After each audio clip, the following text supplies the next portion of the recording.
दोस्तों नमस्कार। शांति परवैस YouTube channel में आप सभी का स्वागत है। आज के इस वीडियो में हम महाराष्ट्र की राजनीति पर बात करेंगे। महाराष्ट्र से बीजेपी के 3 कद्दावर नेता राज्यसभा जाएंगे, इस विषय पर विश्लेषण करेंगे। वीडियो को लाइक, शेयर और चैनल को सब्सक्राइब करना मत भूलिए। महाराष्ट्र से बीजेपी ने 3 कद्दावर नेताओं को राज्यसभा भेजने का निर्णय लिया है। उनमें पहला नाम अशोक चव्हाण जी का है, दूसरा नाम मेधा कुलकर्णी जी का है और तीसरा नाम अजित गोपछेड़े जी का है। अशोक चव्हाण जी को उम्मीदवारी देकर बीजेपी ने एक तरीके से नांदेड़ और हिंगोली की लोकसभा सीट सुरक्षित करने का प्रयास किया है। 2 दिन पहले ही अशोक चव्हाण जी ने कांग्रेस पार्टी छोड़कर बीजेपी में प्रवेश किया है। अशोक चव्हाण 2 बार के पूर्व मुख्यमंत्री, कई बार के विधायक और वो लोकसभा के सांसद भी रह चुके हैं। राजनीति में उनको प्रदीर्घ अनुभव है। इसी अनुभव का फायदा लेने का काम बीजेपी ने किया है और उनको राष्ट्रीय राजनीति में बड़ी जिम्मेदारी दी है। अशोक चव्हाण जी के राजनीतिक अनुभव का या उनके राजनीतिक प्रभाव का फायदा आने वाले चुनाव में बीजेपी को मराठवाड़ा और खासतौर पर नांदेड़ और हिंगोली में मिल सकता है। यानी एक तरीके से नांदेड़ की लोकसभा सीट हो या हिंगोली की लोकसभा सीट, वो सुरक्षित करने का प्रयास बीजेपी ने किया है। नांदेड़ से बीजेपी के वर्तमान के सांसद प्रताप पाटिल चिखलीकर है और आने वाले लोकसभा चुनाव में उनको ही बीजेपी उम्मीदवारी दे सकती है, ऐसा संकेत इस निर्णय से बीजेपी ने दिया है। मेधा कुलकर्णी बीजेपी की निष्ठावान और कद्दावर नेता, उनको उम्मीदवारी देकर बीजेपी ने एक तरीके से पुणे की लोकसभा सीट सुरक्षित करने का प्रयास किया है। 3 बार की कॉर्पोरेटर 2014 के विधानसभा चुनाव में कोथरूड विधानसभा सीट से मेधा कुलकर्णी जी ने विजय प्राप्त की, लेकिन 2019 के लोकसभा चुनाव में उनको टिकट नहीं मिला। उनकी जगह कोथरूड से बीजेपी ने बीजेपी के कद्दावर नेता चंद्रकांत दादा पाटिल उनको उम्मीदवारी दी, लेकिन उसी वक्त बीजेपी के नेतृत्व ने उनको शब्द दिया था कि आने वाले चुनाव में उनको बड़ी जिम्मेदारी दी जाएगी। लेकिन पिछले 5 साल में जब विधान परिषद और राज्यसभा के चुनाव हुए, तब उन चुनाव में मेधा कुलकर्णी जी का नाम उम्मीदवार के तौर पर चर्चा में जरूर रहा, लेकिन आखिरी वक्त उनका नाम कट गया। लेकिन इस वक्त बीजेपी ने उनको और उनका राजनीतिक महत्व देखते हुए उनको राज्यसभा भेजने का निर्णय लिया है। मेधा कुलकर्णी जी बीजेपी में नाराज दिख रही थी।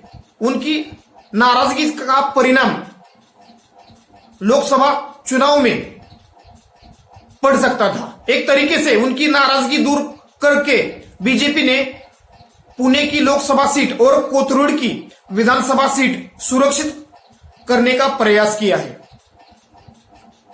तीसरा नाम है अजित गोपछेड़े जी का। अजित गोपछेड़े जी राष्ट्रीय स्वयंसेवक संघ और एबीवीपी यानी अखिल भारतीय विद्यार्थी परिषद, इन 2 संगठनों में उन्होंने काम किया है। प्रमोद महाजन, गोपीनाथ मुंडे, नितिन गडकरी, इन कद्दावर नेताओं के साथ भी उन्होंने काम किया है। महाराष्ट्र का बीजेपी का जो डॉक्टर सेल है, उसके वो प्रमुख है। अलग अलग जगह हेल्थ कैंप हो या सोशल सर्विस, इनके जरिए वो हमेशा अपना काम जारी रखते हैं। उन्होंने कार सेवा भी की है, यानी बीजेपी के निष्ठावान पुराने कार्यकर्ता है।